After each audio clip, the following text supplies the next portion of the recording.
Imagine this.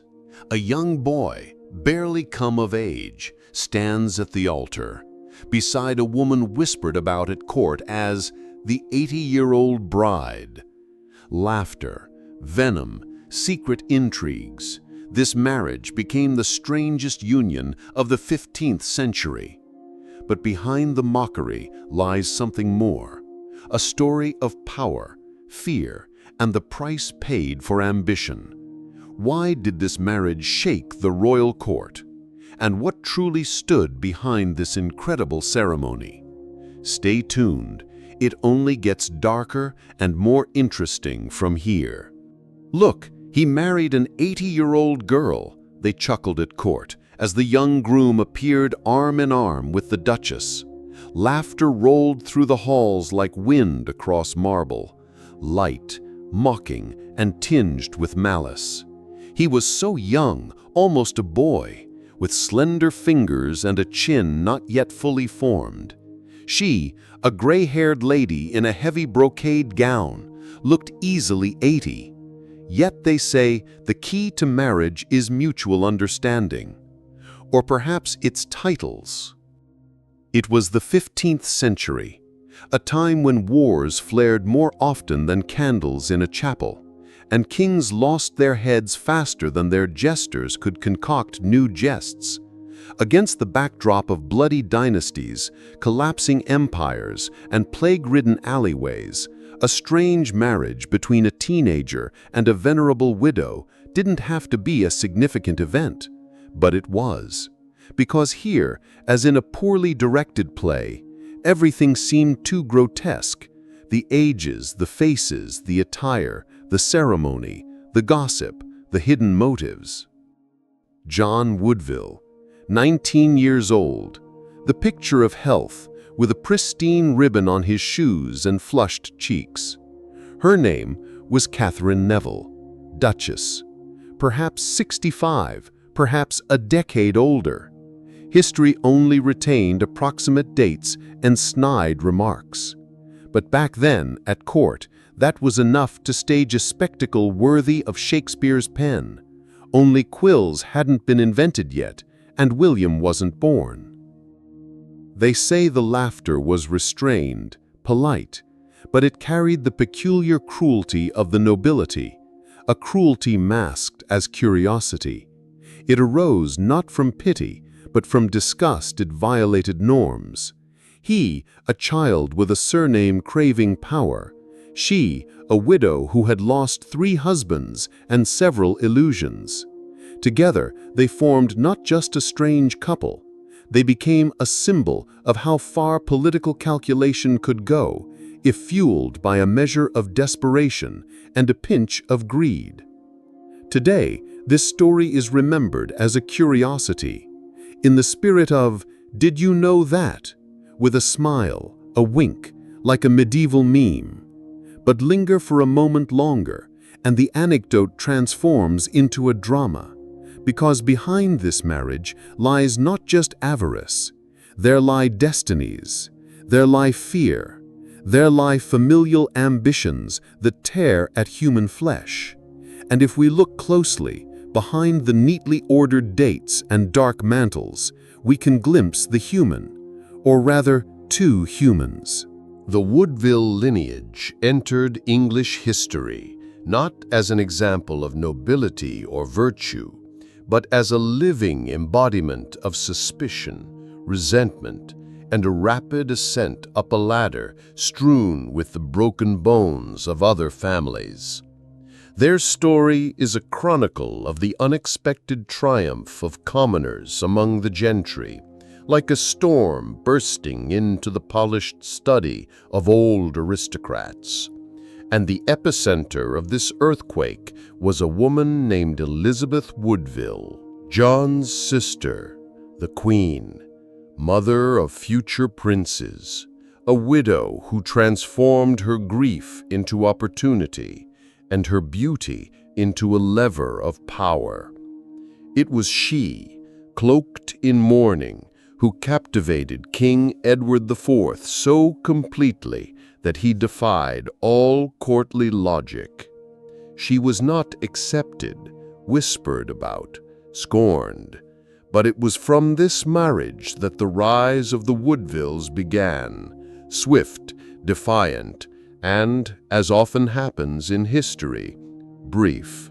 John Woodville grew up in the shadow of this striking sister, amidst the envy and tension that surrounded their family.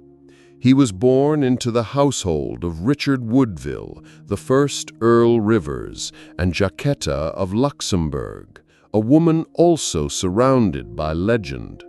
Some claimed Jacquetta possessed witchcraft, others that she was simply intelligent, perhaps both.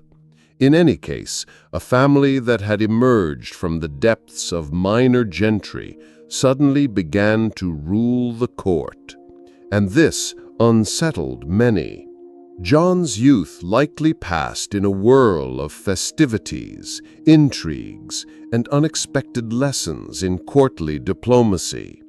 He grew up in a home where every morning began with news of who hated the Woodvilles anew, and every evening ended with a tally of new titles and threats. In such conditions, the sense of reality dulled. Love was a luxury, and marriage a transaction. The exact date of his birth cannot be established. Historians estimate it around 1445. This is not random carelessness. John was simply not the main hero of his era. He was a pawn, then a player, then a victim. At the time of his marriage to Katherine Neville, he was about 19 years old, either already a man or still a teenager. As with young men at court, his age was determined not by his beard or his intellect, but how ready he was to sacrifice himself for his family's glory. John's name today is most often mentioned in the context of that very marriage. But he was not merely the one who married his grandmother. He was a symbol of the family's readiness to take any step to preserve its fragile influence. His fate reflects the entire mechanism of the courtly machine, cold, practical, ruthless. And in this sense, John's story is not a farce, but a tragedy meticulously disguised as an anecdote. Katherine Neville, a name that today sounds like a marginal note in a chronicle, but in her time, a duchess, a widow, a mother, a landowner, an influential figure on the chessboard of nobility. Her life began in an era when John Woodville hadn't even been conceived. She had lived through several reigns, wars, epidemics, 3 marriages, and a storm of family losses. And when this almost boy, with eyes as flaxen blue as a spring sky, appeared on the horizon, she was already, how old? Sources offer different figures. Some write 65, others add a few years on top, and the most venomous contemporaries attributed 80 to her. Of course, this wasn't a real age assessment, but a public slap in the face, one that was directed not at Katherine, but at her young husband. For what could be more absurd than a bride and groom separated by nearly half a century? 45 years. That is precisely, according to most versions, what separated them. Almost 2 generations. Enough to inspire reverence in any grandmother, and more than enough to ignite a fair of gossip, insinuation, and acidulous whispers at court. In the grand halls of London, where the walls were steeped in the attention of others, such a marriage was perceived not just as eccentricity, but as a challenge.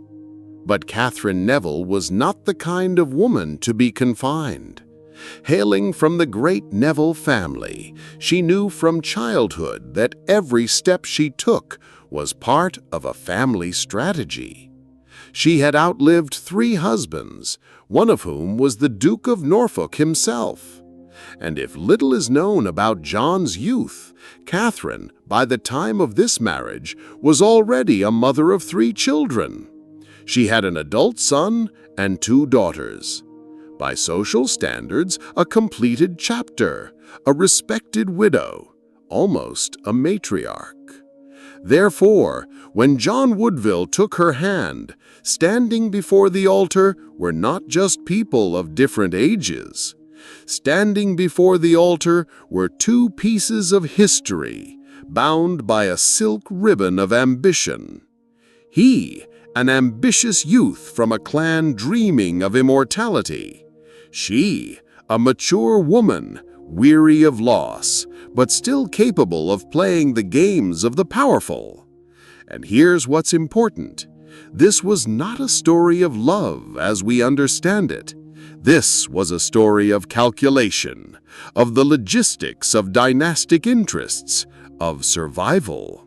No one claimed Catherine had fallen in love, and it's unlikely anyone believed John harbored any affection for her. In those times, marriage was rarely a matter of the heart. But this union was particularly cold-blooded. It left no room for chance. It was constructed like a dam on a turbulent river, to contain, to direct, to extract benefit. And though it wasn't spoken aloud, everyone understood. Catherine's very figure, if one looks closely, evokes more respect than mockery. Imagine a woman who outlived 4 husbands, a woman who, having lost children and likely grandchildren, still remained afloat on the political iceberg. A woman whose age was not a cause for retirement, but became a tool for negotiation. In a society where aging women were either forgotten or confined to monasteries, Catherine once again stepped into the spotlight, not as a mother, not as a widow, but as a political partner. How much pain was in this, it's hard to say, but strength is certainly felt. An alliance with her gave the Woodvilles what they desperately sought: land, titles, positions, and for Catherine herself, perhaps peace, or the opportunity to write the final chapter on her own terms. Who knows?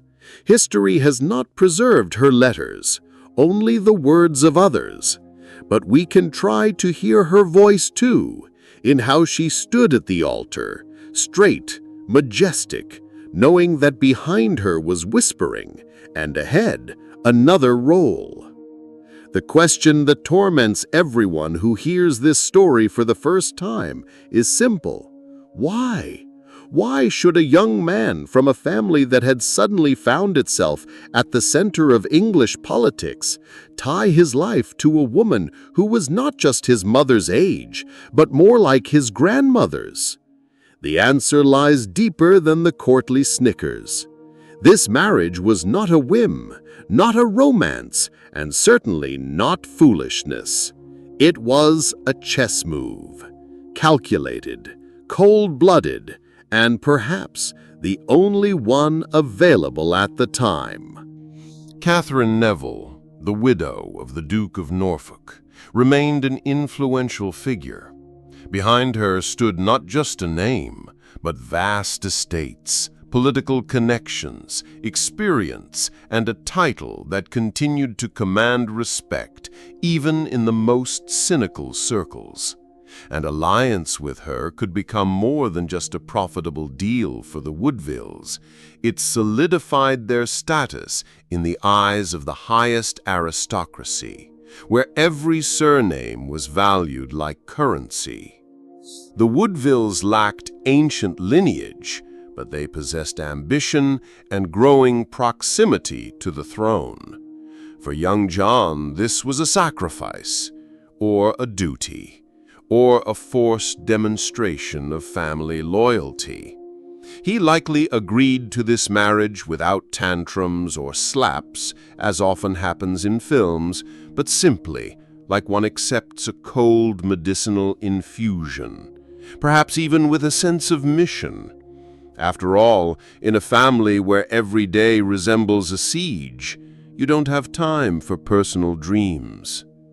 And of course, here it is worth recalling a name that still stands in the wings: King Edward IV.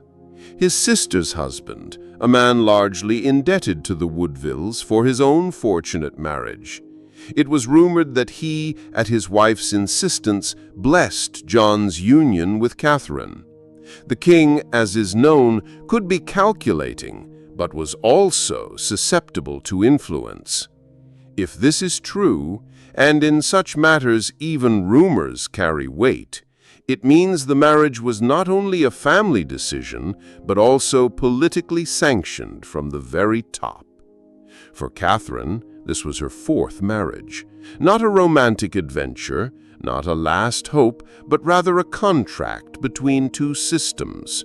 On one side, a mature woman who had experienced everything, understanding that love does not save from loss. On the other, a young aristocrat who had grown up in courtly intrigues and learned that feelings are the first thing to be sacrificed. John, of course, was like a grandson to her. But this was the bitter irony of that era. Age didn't matter if lands, titles, and the survival of the lineage were at stake. This marriage, however absurd it may seem to a contemporary, was absolutely logical in the context of the 15th century. The Times didn't ask, "Is this convenient for you?" They demanded, "Are you useful?" And if Catherine was the last available springboard for solidifying power, then one had to jump without hesitation. That is precisely what John Woodville did. Whether he maintained his dignity in the process is a philosophical question, but the family name was strengthened for a time. Gossip grew like mold on warm bread. Some smirked into their sleeves, others grumbled about the decline of morals, some expressed reserved surprise, but in everyone's eyes the same question was read: how far will these Woodvilles go? And although they faced many accusations of shamelessness, avarice, violation of propriety, no one could deny they played this game skillfully. And while others gnawed for crumbs of power, the Woodvilles were setting themselves a feast.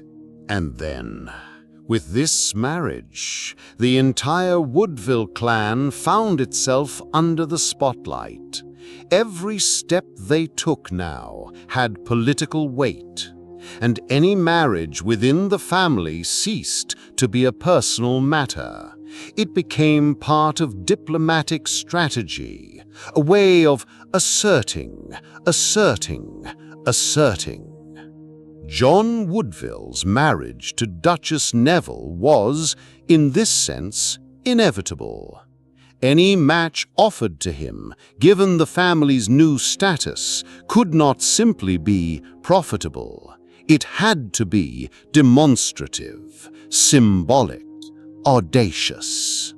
It was rumored that the king himself had a hand in arranging this union, not to impose it, but rather to approve it, to turn a blind eye, to allow it to happen.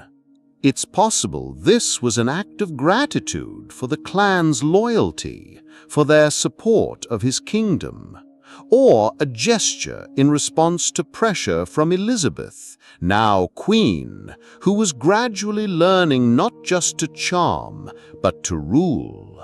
The Woodvilles were her family, and strengthening the family meant strengthening the throne.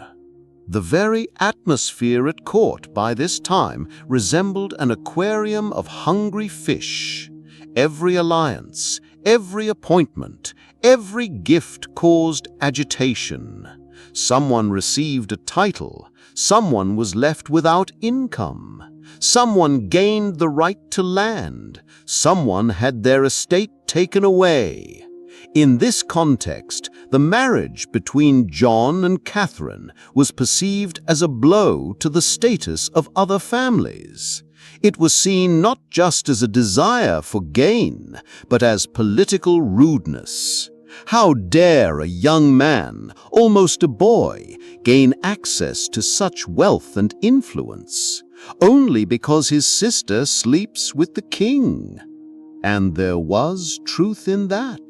The courtly hierarchy was collapsing. Old aristocrats felt the ground slipping from beneath their feet. Their court, for centuries structured by blood and lineage, was turning into a theater where the talent for manipulation and the speed of decision-making became more important than pedigree. The Woodvilles played by these new rules. They were fast, cold, and dangerous. For John, this marriage could have been a ladder, or a cage, or perhaps both. His sister, already queen, would hardly have left such a union without her personal involvement.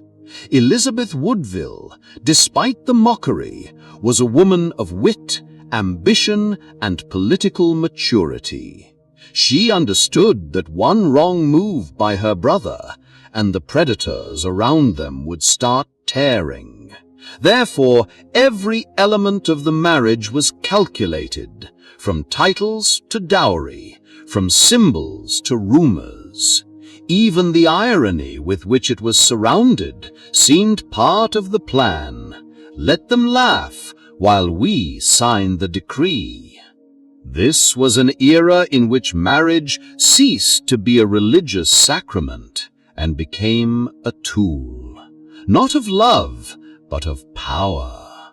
And in this sense, John and Catherine became a perfectly fitted couple for their time. Not romantic, not beautiful, but functional. He was too young to resist. She was too old to pretend. Their union promised no passion, but it offered influence. And for those who were shaping history then, that was what mattered. On the wedding day, London seemed to hold its breath. The streets did not fill with crowds, the bells did not ring particularly loudly, and no one threw flowers at the bride's feet. But this silence was not emptiness, it was expectation.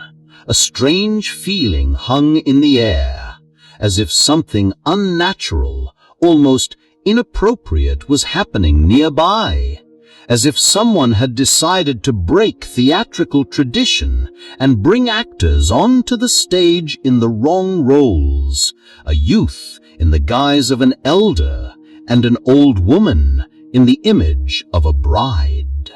Katherine Neville, as befitting a duchess, appeared in ceremonial attire, heavy fabric, a train, elaborate jewelry, the emblem of her lineage, a coronet, all according to protocol. She walked slowly, but with a straight, dignified bearing, as if she didn't hear the whispers behind her.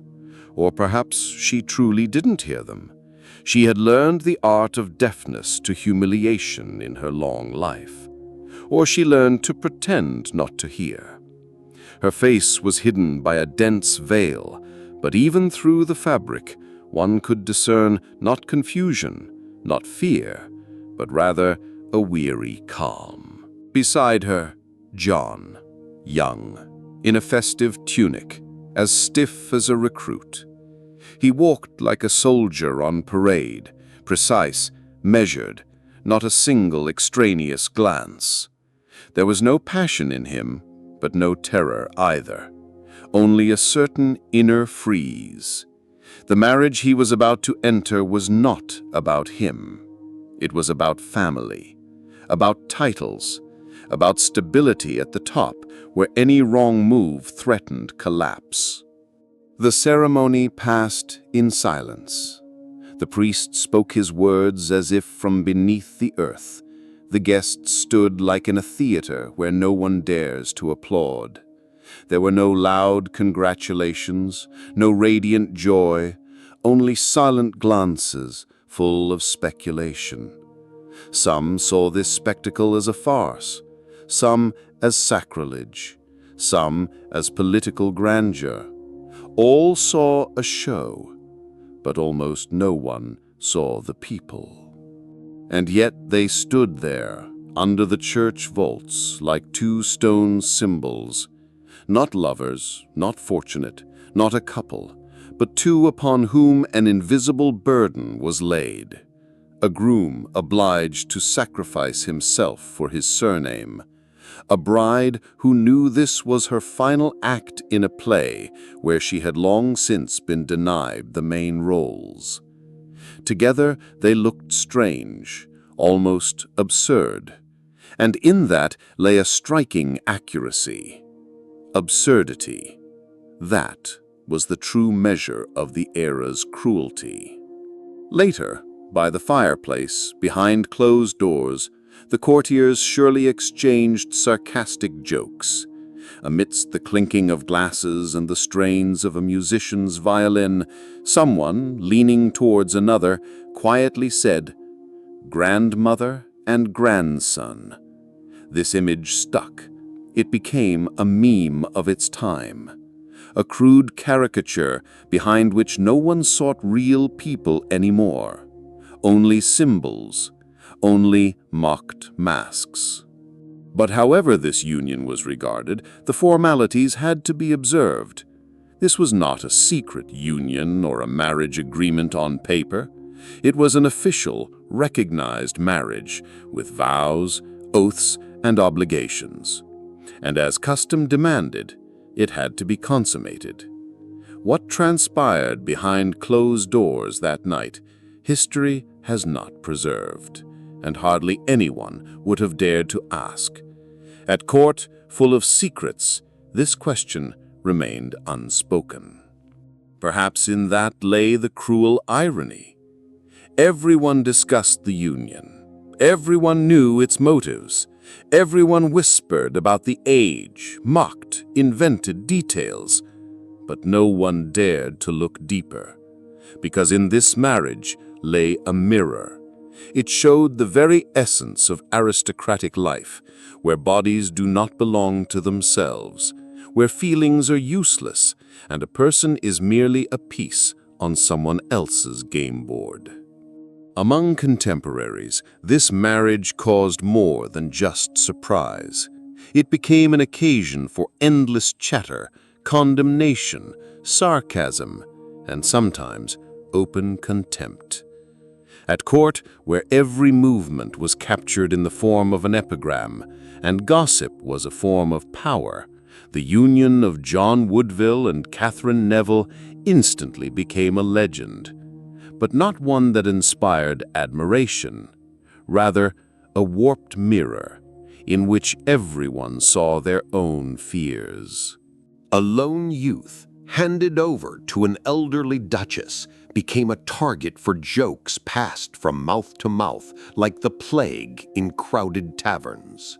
Some called him a victim of family greed, some a rapacious careerist, but most often simply a boy sacrificed.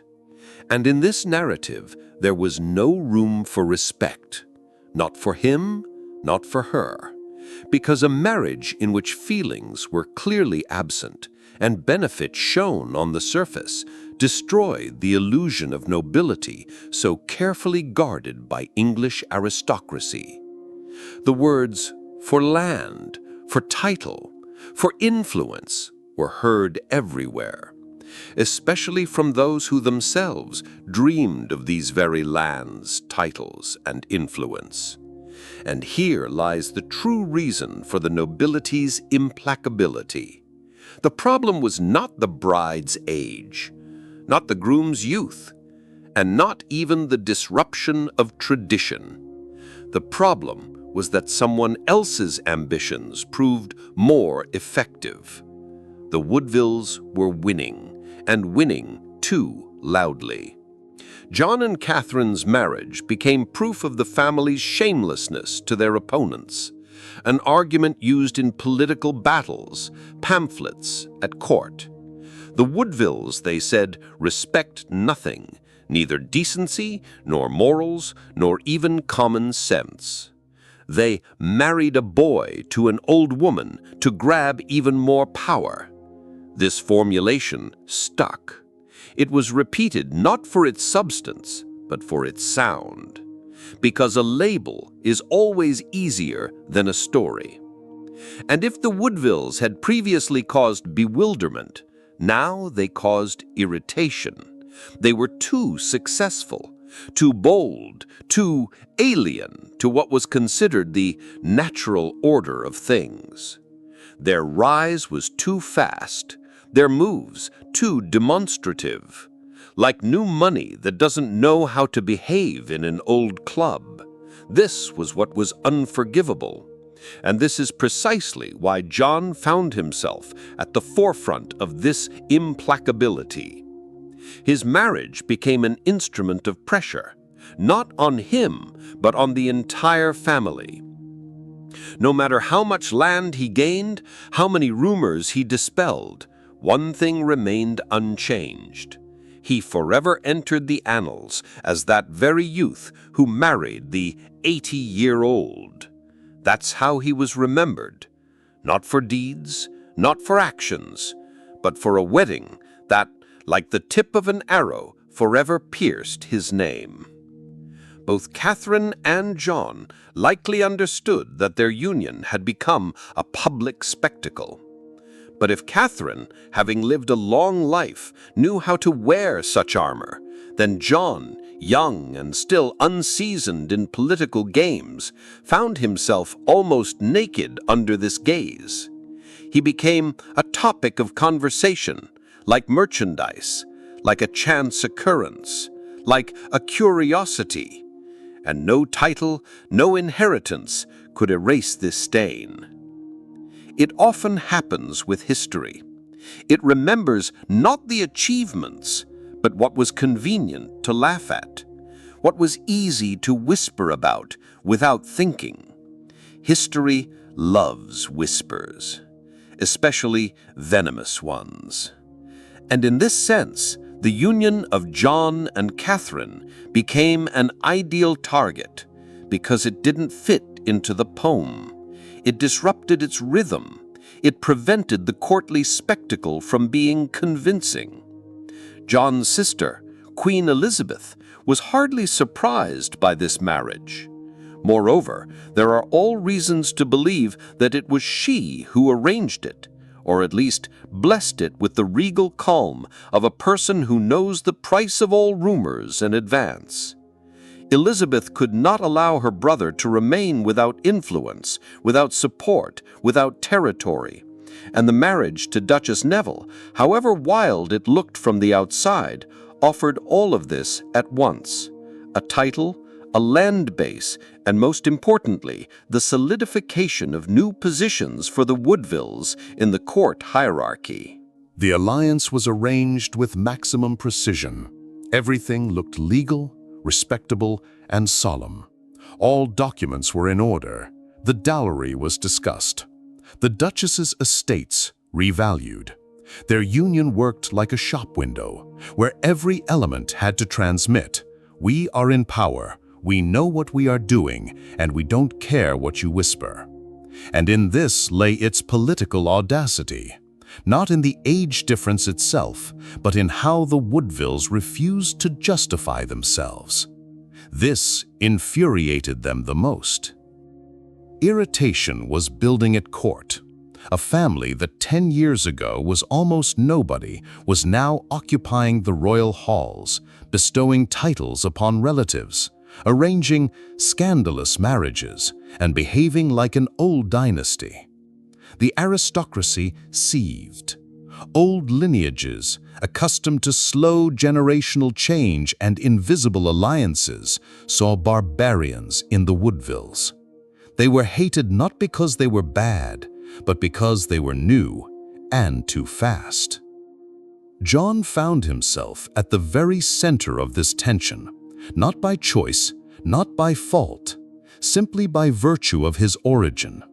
His name was used as a symbol of familial insolence, his face as a reminder of how far a clan could go if allowed. Every step, every gesture, every appearance at court provoked a hidden grimace. He was young, not very influential, not particularly known for his political or military achievements, and therefore ideally suited to be a target.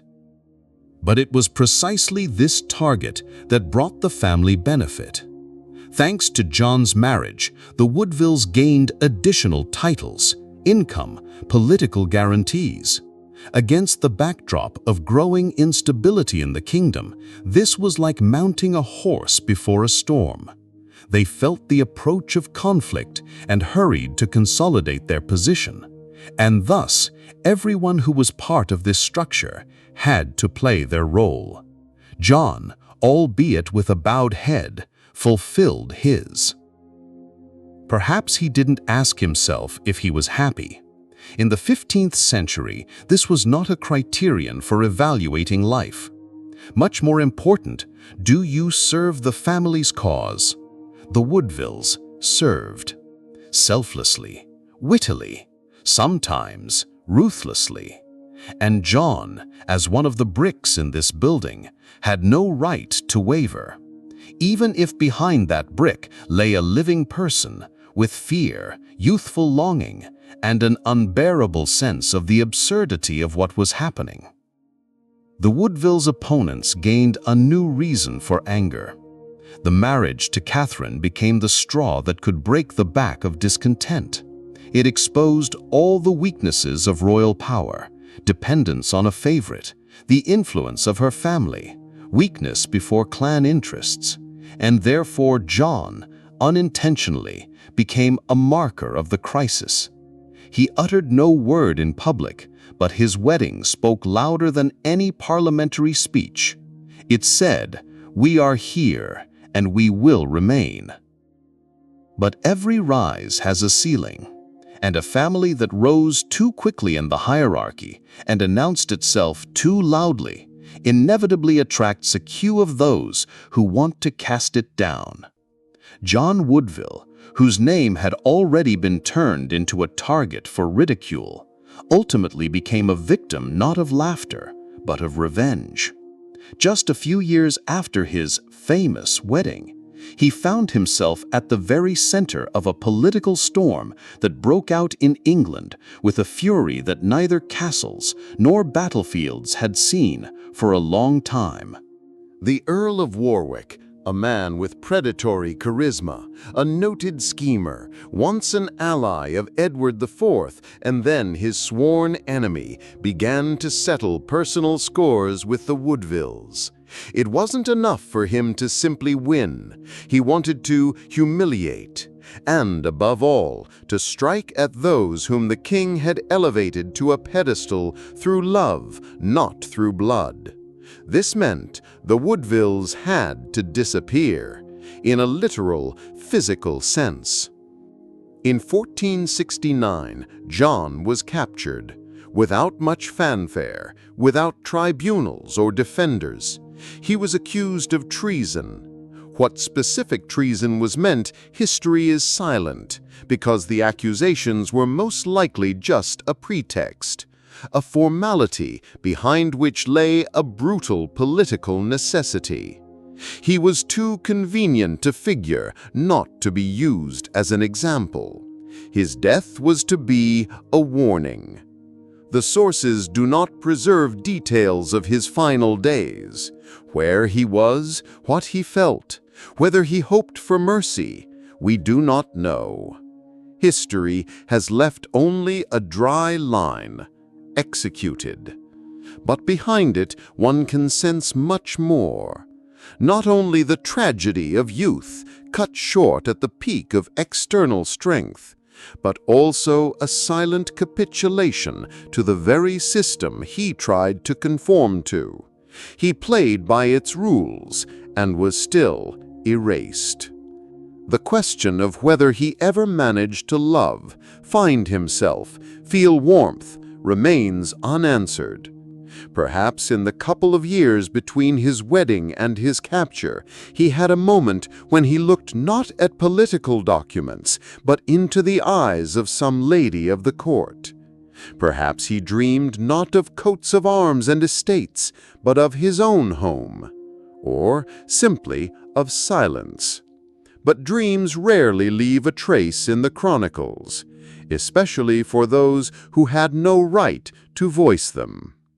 In this story, it seemed everything had long been played out. The marriage was concluded, the alliance doomed, the execution carried out. But it is at the moment of John's death that the perception of the entire story is overturned. He no longer looks like a careerist, a failure, or a pawn. He transforms into a tragic figure. A man who went through public humiliation, difficult choices, a ridiculed marriage, and ultimately became a symbol of the era's sacrifice. An era where honor was a theater and life cheaper than a coat of arms. And when they say he married his grandmother, it's worth remembering. This marriage was not a strangeness, but a strategy. Not a whim, but an obligation. And its finale is not an anecdote at all. It was a fatal move in a chess game, in which John turned out to be not a player, but a piece that was easily swept off the table. After John Woodville's execution, history seemed to close this page. Curtain, credits, transition to new faces, new intrigues. But one figure continued to stand in the shadows, refusing to disappear, as if refusing to leave according to the script. Katherine Neville, that very bride of 80 years who was laughed at, condemned, whose name became an occasion for gossip. She remained and lived for a long time after.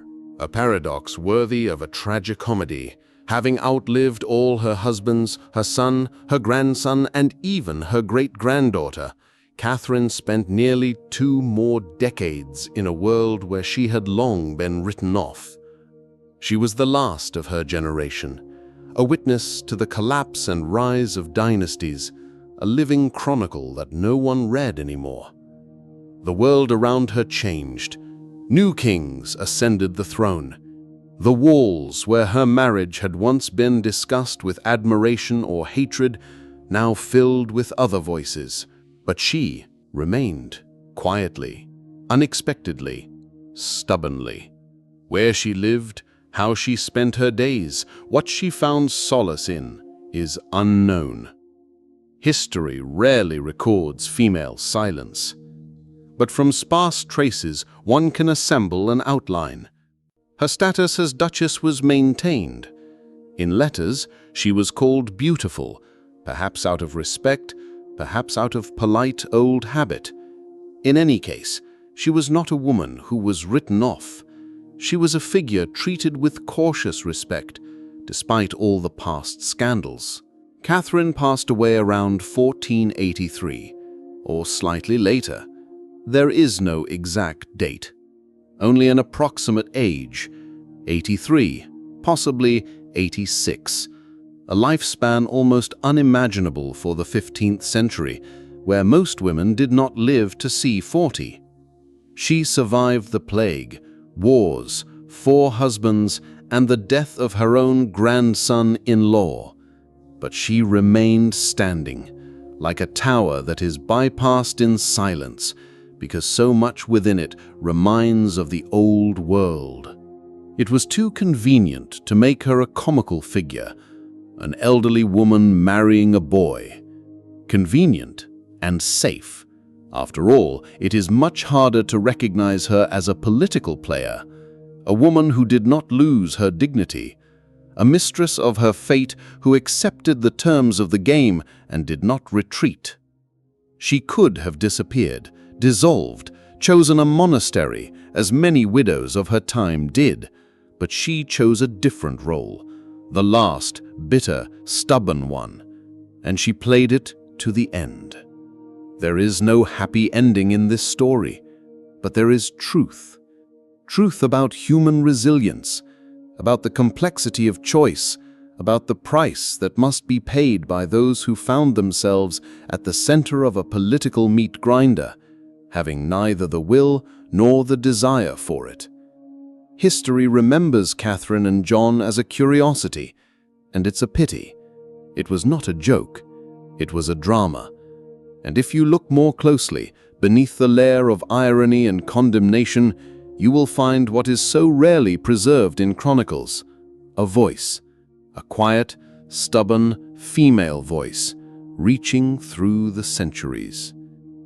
And perhaps it is precisely for this reason that we must tell such stories, not to surprise, but to return a human face.